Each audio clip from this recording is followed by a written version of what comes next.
Hello, you're watching Meridian tonight. Headlines where you are this Monday evening. Big risk for a little girl. The 4-year-old swine flu victim at death's door. Saved by a drug meant for adults.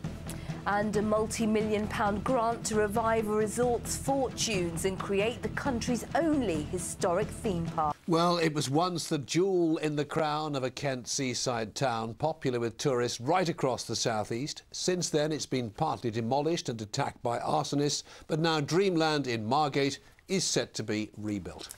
It first reopened its gates in 1920 and still houses the country's oldest roller coaster.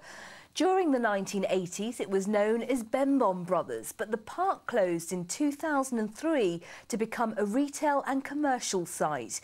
In April last year, the listed scenic railway was destroyed by fire. But now a multi-million-pound grant from the government has given the campaign to revamp the site new life. So what will a new Dreamland look like, and what will it mean to a town whose fortunes have often risen and fallen with the success of its theme park? Well, here's David Wright. These days it's not so much Dreamland as Ghost Town, and the amusement park has had as many ups and downs as its famous ride. But a grant of £3.7 million might be just what it needs to return to the good old days. The attraction opened its gates on the 3rd of July 1920, promising thrills, excitement and events. The giant scenic railway was the top attraction and is now the only surviving ride from that time, and it's the oldest in the UK.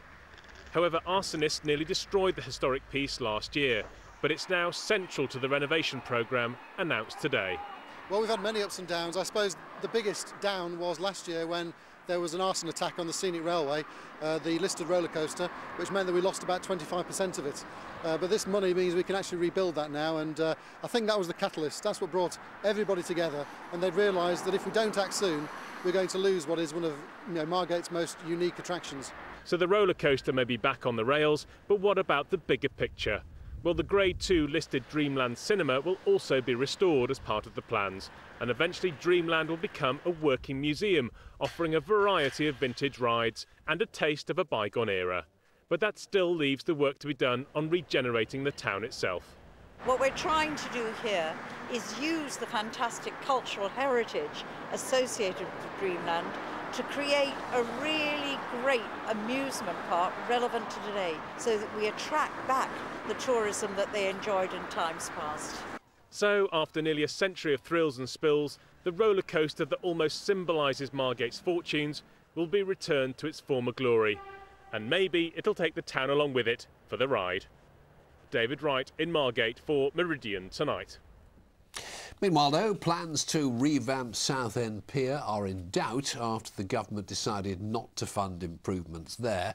The £5 million was earmarked for proposals including an upmarket restaurant, wedding venue and plans to stage music festivals.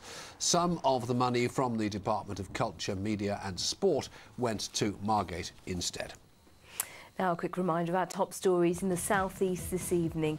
A mother from Deal in Kent says if not for the efforts of doctors, her little girl could have died from swine flu.